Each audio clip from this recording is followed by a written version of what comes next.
Imagine this: a decorated German pilot, an ace of the Luftwaffe, climbing into the cockpit of an American P-51 Mustang, the very same aircraft that helped annihilate his nation's air force. But here's the twist that turns history on its head. He isn't being forced. He volunteered. This is the story of a decision so sensitive, so controversial, that the Pentagon buried it in classified archives for over 30 years. What you are about to hear challenges every notion we hold about loyalty, betrayal, and the strange, unspoken respect that can exist between professionals even in the heat of total war. This is the tale of Hans Lersia, and how a potential death sentence transformed into an unlikely partnership that helped shape the future of aviation. To truly grasp how unprecedented this story is, we must travel back to the frozen hellscape of December 1944. The Third Reich is not just losing, it is violently, catastrophically collapsing. On the Western Front, Hitler's desperate optional gamble in the Ardennes, what the world now calls the Battle of the Bulge, has shattered against a wall of Allied resolve. From the skies, a relentless storm of steel and fire rains down upon German cities, turning ancient cathedrals and bustling factories into skeletal ruins. The Luftwaffe, once the terrifying eagle that cast a shadow over all of Europe, is now a ghost, a pale imitation of its former self, hemorrhaging pilots and planes it can no longer replace. Yet within this dwindling fraternity of the sky, there remain men of extraordinary, almost mythical skill. These are the Experten, the veterans who have been fighting since the invasion of Poland in 1939, aces who have miraculously survived when nearly all their comrades have fallen. Hans Lersia was one of these men. Born in North 14, he had joined the fledgling Luftwaffe in the early 1930s, a time when Germany was still shackled by the Treaty of Versailles, building its air force in secret. By 1944, Lersia was far more than just a pilot. He was Germany's premier test pilot, the man entrusted with their most radical and secret aircraft, including the revolutionary Messerschmitt Me-262 jet fighter. He had touched the future of aerial combat. And on a frigid gray morning in December 1944, with the smell of defeat hanging heavy in the air, his war was about to take a turn so bizarre, so unimaginable, it sounds like fiction. December 14th, 1944. The sky is a sheet of brushed aluminum. Hauptmann Hans Lersia is strapped into the familiar, cramped cockpit of a Messerschmitt Bf 109, the workhorse of the Luftwaffe since the Spanish Civil War. But this is not a combat sortie. There are no bombers to intercept, no enemy fighters to duel. He is on a test mission, pushing the aircraft to its limits, evaluating new modifications, doing the meticulous, unglamorous work that keeps Germany's failing air force from falling completely out of the sky. Then, disaster strikes. A sudden, violent shudder runs through the airframe, followed by a gut-wrenching sound. The sound of a perfectly tuned engine, tearing itself apart. The details remain shrouded in the fog of war, classified for decades. We now know the engine failed catastrophically. Was it sabotage by the desperate, starving, forced laborers in the factories? Or was it simply the inevitable result of Germany's crumbling war machine? By late 1944, the Reich was cannibalizing itself, using ersatz materials for everything, including inferior alloys in critical engine components. Whatever the cause, the result was the same: silence. Lersia found himself a glider pilot, his aircraft a dead weight, drifting silently towards enemy territory. Here, faced with a choice that would define his life, he made the first of several decisions that changed everything. He could have tried to glide back towards German lines. He could have attempted a dangerous belly landing in friendly territory, or bailed out over a forest still held by the Wehrmacht. Instead, he pointed the nose of his crippled fighter towards the American lines. Why? The official records are sterile, but Lersia later claimed a profound concern for civilian life. A crash landing in a German town was unthinkable. He trusted the Americans, he reasoned, to at least follow the articles of the Geneva Convention. When American GIs of the 6th Armored Division cautiously approached the downed aircraft, they found something extraordinary. A nearly pristine German test aircraft, and sitting calmly in the cockpit, alive and unharmed, was one of the Luftwaffe's most valuable assets. Standard procedure was clear. Interrogate the pilot, then ship him to a prisoner of war camp in the American interior.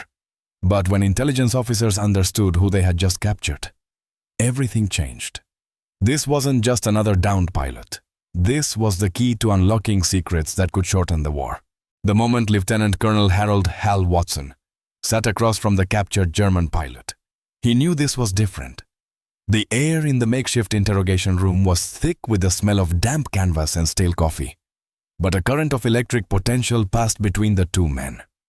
Watson was no ordinary intelligence officer. He was a pilot's pilot, one of America's most seasoned test pilots, tasked with wringing out the secrets of captured enemy aircraft at the legendary Wright Field in Ohio. Since 1943, he had been flying Messerschmitts and Focke-Wulfs, trying to peer into the mind of German engineers, to understand how their aviation technology measured up. And now, sitting before him, clad in a worn Luftwaffe flight suit, was perhaps the one man alive who had not only flown those planes, but had tested them, from blueprint to frontline combat. The initial interrogation was scheduled for 72 hours. It stretched to an unprecedented 21 days. Watson would later describe those sessions not as an interrogation, but as the most fascinating, enlightening conversations of his military career. This wasn't a surly prisoner giving up tactical data under duress. This was a master craftsman discussing his art with another. Lersia could explain not just how a German aircraft performed, but why. It was designed that way. He spoke of the philosophy behind German aviation doctrine, the desperate trade-offs engineers made, the aerodynamic problems they solved, and the ones they couldn't. The American response to this trove of information shocked everyone, most of all Lersia himself. And that's when Watson had an idea so radical, so profoundly against the rules, that it would have been considered treasonous just months earlier. He picked up the phone to his superiors. "What if," he proposed, his voice low and urgent, instead of just asking Lersia about German aircraft, we let him evaluate ours? The reaction was immediate, explosive and utterly predictable. Absolutely not. The proposal was a security nightmare. American aircraft designs were among the nation's most jealously guarded secrets. Allowing an enemy pilot, a Nazi officer, to climb into the cockpit of their latest fighters would violate every security protocol ever written. But Watson, a man known for his calm persistence, refused to let it go. The debate raged, climbing the chain of command until it landed on the desks of stony-faced generals at the Pentagon. For exactly 23 agonizing days, the fate of Hans Lersia hung in the balance. Then, a decision came down from the highest echelons of Washington. What happened next not only violated American security protocols, it rewrote the rules of war. The classified memo that landed on Watson's desk in February 1945 was printed on flimsy paper, but its contents carried the weight of history. It authorized the most secret component of what would become Operation Lusty, and the conditions laid out were extraordinary. First, Hans Lersia would technically remain a prisoner of war, but he would be housed in comfortable private quarters at Wright Field, not a barbed wire POW camp. Second, his access would be restricted to aircraft that the Germans had already encountered in combat. No experimental or top-secret prototypes. Third, every single flight would be shadowed by an American escort. The ground crew would be armed guards, and the aircraft itself would be subtly modified to prevent any chance of escape. But the most crucial condition, the one that elevated this from a mere intelligence operation to a profound psychological experiment, was this. Lersia had to agree voluntarily. There could be no coercion, no threats, no dangling promises of better treatment. If he refused, he would be sent to a standard POW camp with all the other captured soldiers, his unique knowledge left to wither behind barbed wire. When Watson laid out the proposal, the German pilot's reaction was a profound, unnerving silence. For nearly 10 minutes, the only sound in the room was the ticking of a wall clock. Lercia stared past Watson, his gaze fixed on something distant, a place of conflicting loyalties and impossible choices. He would later describe that moment as the most agonizing of his life.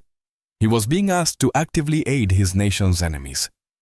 Germany was losing, yes, but the war was not over. Men he knew were still fighting, still dying. And yet, he was a professional aviator, a scientist of the sky. The offer was a siren's call. Here was a chance to fly the machines he had only ever seen through a gun sight, to evaluate legendary designs from the inside, to understand the philosophies of his adversaries. It was the ultimate professional curiosity. Finally, Lercia's eyes met Watson's. He spoke, his voice steady. "I have conditions of my own." Think about the audacity of that moment. You are a captive. Your nation is in ruins. Your enemies offer you a deal that feels like a betrayal of everything you swore to defend. And you counteroffer. Lercia's answer reveals something deep about the nature of a man defined by his profession. His demands were simple, but they spoke volumes about his character. First, he would not fly any mission that could be construed as direct combat or could result in harm to German forces. This was about evaluation, not warfare. Second, his reports would be brutally, professionally honest. He would not flatter his captors or tell them what they wanted to hear. His integrity as a test pilot was non-negotiable.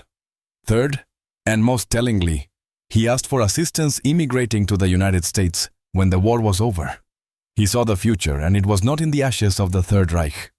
After another round of heated, classified debates in the Pentagon, the impossible answer came back. Yes. And so, on March 15th, 1945, Hans Lercia walked across the windswept tarmac of Wright Field, Ohio. Before him, gleaming in the spring sun, sat a North American P-51 Mustang. The supreme irony was a physical presence, hanging in the air. This aircraft, more than any other, had broken the back of the Luftwaffe. Its long-range capability had allowed it to escort American bombers all the way to Berlin and back, sweeping the skies of German defenders. It was the very symbol of Allied air supremacy. P-51s had undoubtedly shot down men Lercia had trained with, men he had called comrades. Now he was about to climb into its cockpit and judge it. For Lercia, however, walking toward that machine was like an art connoisseur approaching a lost masterpiece. He absorbed every detail. The meticulous American ground crews, professional and focused, working with clean, well-maintained tools. A stark contrast to the slapdash, resource-starved maintenance he'd seen in Germany's late-war airfields. His first flight in the Mustang lasted 2 hours.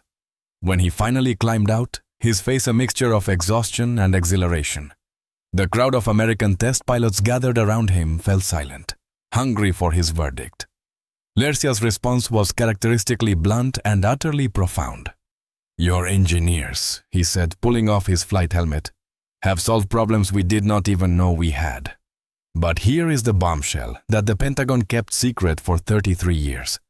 A truth that reframes this entire event not as a story of capture, but of intent. Declassified Luftwaffe maintenance records, finally released in 1978, revealed a startling fact. Lercia's engine failure was no accident. He had deliberately sabotaged his own aircraft. This wasn't a capture. It was a calculated, high-stakes defection. And the Americans knew it from day one. Over the next few weeks, Wright Field became Lercia's personal hangar of Allied air power. He methodically worked his way through a stable of America's finest frontline fighters. He wrestled with the raw, brute power of the Republic P-47 Thunderbolt, a plane he called a magnificent beast. He marveled at the twin-boomed eccentricity of the Lockheed P-38 Lightning. He even took the controls of an early production P-80, Shooting Star, America's answer to his own Me-262, getting a glimpse of the jet age from the other side. Each flight was meticulously logged, each debriefing recorded and stamped classified. What Lercia revealed stunned the American pilots.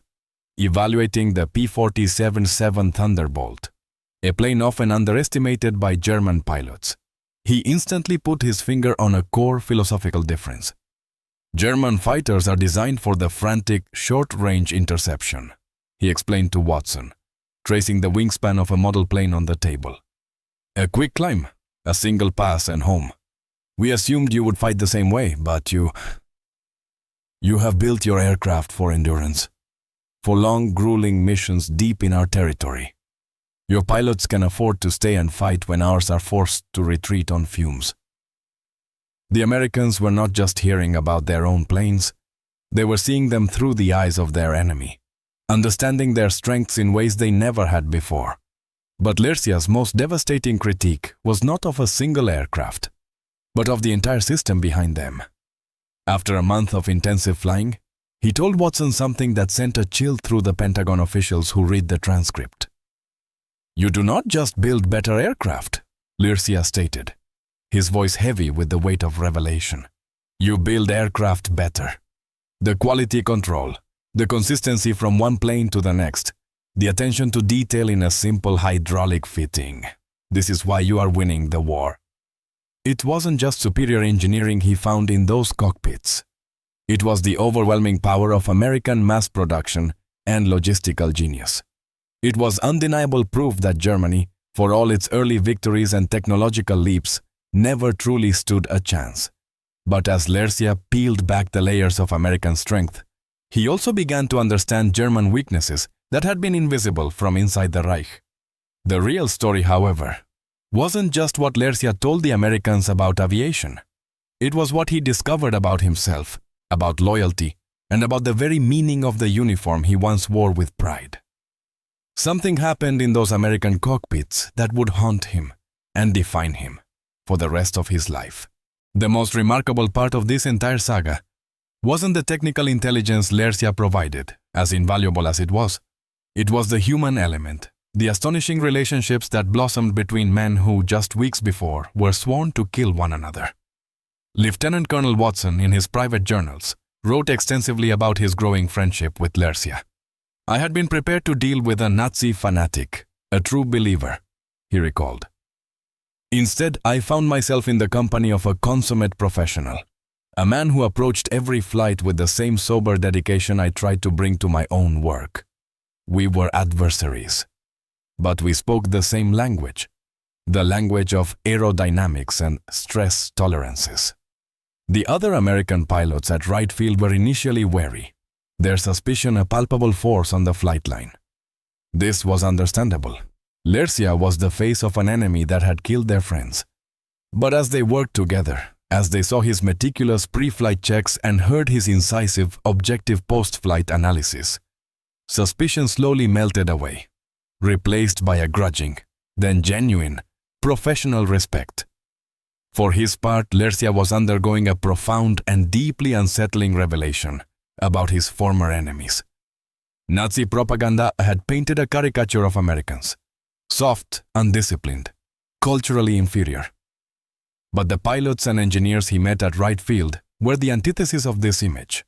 They were sharp, innovative, and fiercely competent. "I had been told that Americans were technically inferior, that their strength was only in numbers," Lersia wrote in his post-war memoirs. "But the aircraft I flew, the instruments I used, the very philosophy of their engineering, it was all, in many ways, superior to what I had known in Germany. It was a humbling, shattering experience."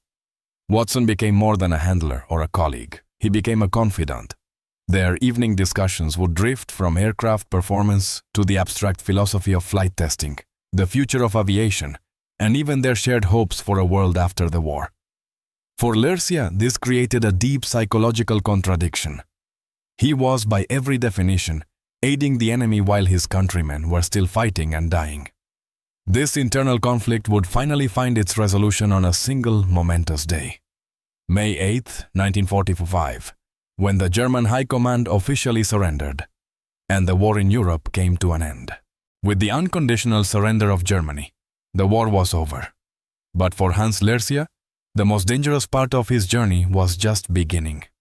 His legal status at Wright Field became a bureaucratic nightmare, He was no longer an enemy combatant, but he wasn't a free man either. His homeland was a ruin, occupied and divided, its once mighty aviation industry systematically dismantled. For a man whose entire identity was tied to flight, the future was a terrifying void. But the Americans now had a new problem. The embers of World War II were barely cool, but a new cold shadow was stretching across the globe: the Soviet Union. American military planners, already thinking about the next conflict, realized they needed to understand not just German technology, but Soviet capabilities. And Hans Lersia's value suddenly skyrocketed. He had flown against Soviet aircraft on the Eastern Front. He understood their doctrine, their strengths, their weaknesses. Most importantly, over the past several months, he had proven himself to be disciplined, trustworthy, and utterly professional. So the Americans made Lersia an offer that would have been pure fantasy just months before: a permanent position as a civilian consultant and test pilot for the United States Air Force. The decision was not without fierce controversy. Many in the Air Force balked at the idea of giving a former enemy officer such a sensitive and privileged position. But Watson and the other pilots who had worked with Lersia argued passionately on his behalf. "This man possesses skills we desperately need," Watson wrote in a forceful memo to his superiors. "More than that, he has proven his integrity and his unwavering value to our program. We would be fools to let him go." Finally, in December 1945, exactly 1 year after his capture, Hans Lersia was formally offered a contract. His response was immediate: yes. He would work for the USAF until 1950, his insights helping shape a generation of American aircraft and pilot training. But here is the final stunning bombshell, the secret the Pentagon buried deeper than any other. The Lersia program wasn't just about one pilot. It was the test case, the blueprint for the vast and controversial Operation Paperclip. Lersia was just the beginning. His success paved the way for the recruitment of over 200 other German aviation experts, scientists, and engineers, who would become instrumental in America's Cold War efforts. Hans Lersia's 5 years as an American test pilot left an indelible mark on aviation history. The intelligence he provided on German aerodynamic principles and jet engine technology directly influenced American aircraft designs for decades. His hard-won insights into combat tactics were woven into the training manuals that would prepare American pilots for the lethal skies over Korea and Vietnam. The program that brought him to Wright Field, initially a secret component of Operation Lusty, became the template for Operation Paperclip, the massive American effort to recruit German scientific minds for the looming confrontation with the Soviet Union. While Paperclip is often remembered for controversial figures like rocket scientist Wernher von Braun, aviation specialists like Lersia were arguably just as vital to securing America's technological edge. After his contract ended, Lersia himself became a living legend in aviation circles. He returned to a rebuilding West Germany in 1950 and helped resurrect its civil aviation industry, continuing to work as a sought-after test pilot and consultant well into the 1970s. He flew nearly every major aircraft developed in the post-war era. From both sides of the Iron Curtain, a man who belonged not to a country, but to the sky itself. His friend, Hal Watson, who remained in contact with Lersia until the German pilot's death in 1997, perhaps put it best. Hans showed us that professional competence and personal integrity can transcend national boundaries. Even in the midst of the most destructive war in human history, it was possible for enemies to find common ground and work together. This forces us to ask the difficult question: was Lersia a traitor to his homeland, or a pragmatist? A professional who made the only choice that made sense. The declassified files reveal something that complicates any simple judgment. Consider what both sides gained. The Americans received priceless intelligence, but they also gained a profound, mirror-image understanding of their own strengths and weaknesses. Lersia, in turn, gained his life and a future. But more than that, he got to continue doing the one thing he loved above all else: advancing the science of flight, rather than fading into obscurity in a POW camp. The full story of Hans Lersia's service remained classified until 1978. For 33 years, This extraordinary chapter of World War II was buried, partly for security reasons, but also because it complicated the comfortable black and white narratives of war. Lercia's story is a powerful reminder that history is painted in shades of gray, and that human beings are always more complex than the flags they salute. Dear viewers, thank you for being here. Stay tuned to the channel for tons of exciting videos. Every day we upload fresh stories packed with thrills, suspense, and surprises. Don't miss out. Comment, share, subscribe, and hit that like button. This channel is for you, and the best is yet to come.